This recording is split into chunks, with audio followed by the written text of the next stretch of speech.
22 women. 22 women stand accusing Deshaun Watson of sexual misconduct. And he is named guilty not by the courts, not by a plea, but by the general public. Guilty or not, in 2021, the name Deshaun Watson is not affiliated with football as much as it is sexual misconduct. Now, the purpose of my speech is to convince you to treat athletes with the same respect as we do everyday citizens when it comes to crime and misconduct. They deserve no special treatment if they are guilty, but they do not deserve their careers and likenesses ruined by false accusations. Athletes are often viewed by role models and idols, which is a fair representation, although at the core, they're the same as you and I. They might have a little bit more athleticism and a few more zeros in their bank account, though. Now, I've studied the NFL for my entire life, and I've been on countless radio shows and podcasts over the last 4 years, covering it as well. Now, I'm not as statured as Joe Buck or Mike Florio, but because of this, I'm able to see from the lens of the general public. I'm at eye level with this issue, and I know you are too. As a child, I looked up to Eli Manning of the New York Giants. He was clean, classy, respectful. He was one of the greatest at his position. I wanted to be Eli. I'm sure there are kids that are just like me who look up to their favorite player and want to be them. And although my dream wasn't fulfilled, theirs might be. Now, what do we do with the children that want to be Deshaun Watson? He stands accused of sexual misconduct by 22 women. Although according to a statement by his lawyer, Rusty Hardin, to answer the question of whether we are saying that all 22 plaintiffs are lying about the allegations of sexual misconduct by Mr. Watson is a resounding yes. So when a child wants to search for his favorite athlete, Deshaun Watson, on Google, what is he going to find? Is he going to find highlights? Or is he going to be asking his parents what sexual misconduct is? Now, this is a tough line to walk across. If Watson is guilty, he deserves to be castrated as such.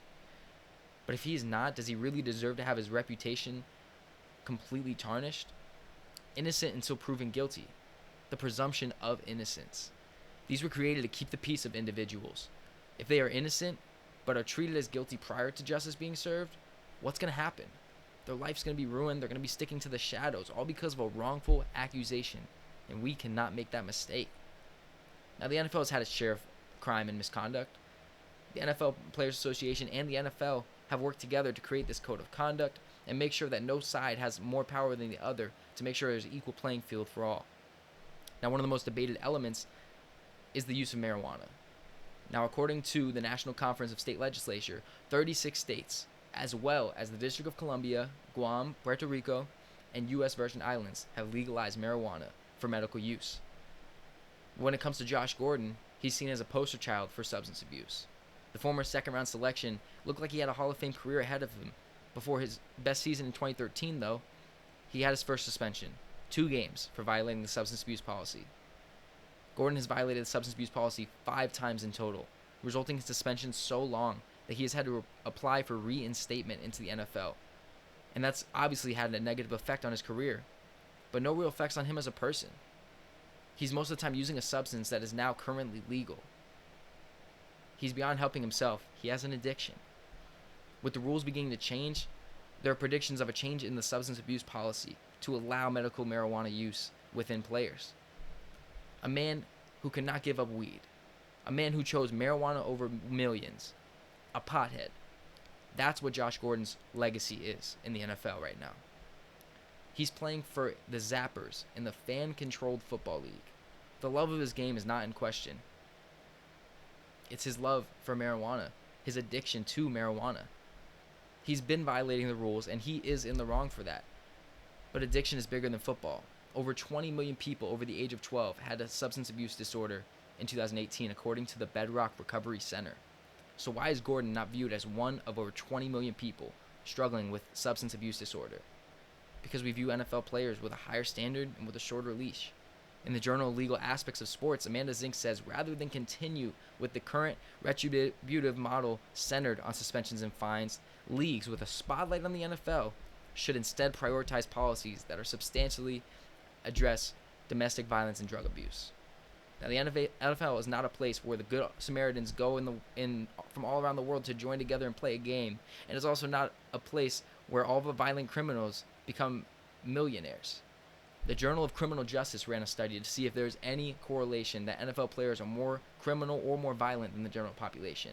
They concluded, quote, "It offers some, but not strong or consistent, to support those that are concerned about violence among NFL players, but it does not support the claim that NFL players are more criminal than the general population.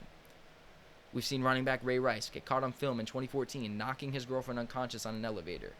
He was suspended and released from his team, and even though, according to USA Today, Rice was willing to donate his entire 2016 salary to domestic abuse programs if a team were to give him such contract, he never held another job in the NFL. Cincinnati Bengals running back Joe Mixon was caught on video punching a woman in 2014. Although he was still at his alma mater at Oklahoma, he was suspended for the following season, according to ESPN. After serving that 1-year suspension, he played for 2 more years in college, became the 48th selection in the 2017 draft, and just recently signed a $48 million extension, making him the 6th highest paid player in the NFL. We've seen star running back Kareem Hunt have a similar instance where a video shows him kicking a woman on the ground.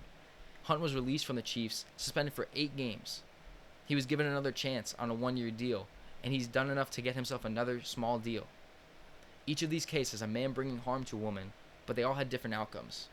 One's career ended prematurely, one hangs on the thread of small contracts, and one of them is the 6th highest paid player in the NFL.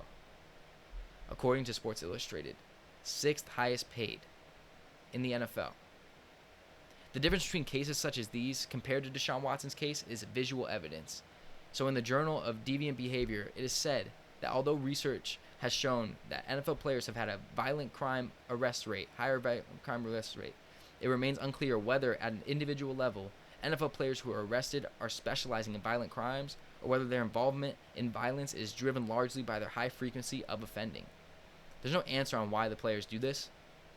There's nothing saying that there's an accusation and they're guilty either. But when we do that to them, it's wrong. The public sees a crime committed. When you visually see it, dialogue can start. We can process it and we can help guide where it is. But when there is no evidence, we cannot rush to judgment. We must use our voices and the power that comes with them in just ways to accurately serve public justice.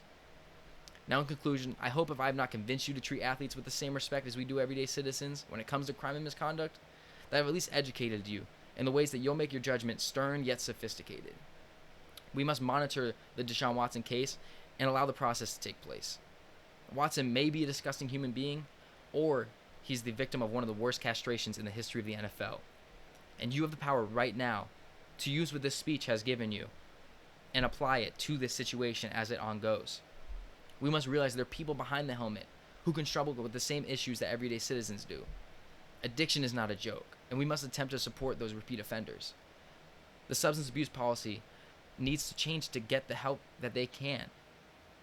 If it means never playing football again, the help is imperative and the power of our voices can be a deciding factor. Instead of calling somebody out for being a pothead, we need to support them and help them. We must also not allow talent that the athlete has to determine how severe their punishment. A star player or bench warmer should be held to the same standard. We must remember that these athletes are people too, even with the immense talent and large bank accounts. And as NFL legend Lou Holtz said, your talent determines what you can do. Your motivation determines how much you're willing to do. And your attitude determines how well you can do it. Thank you.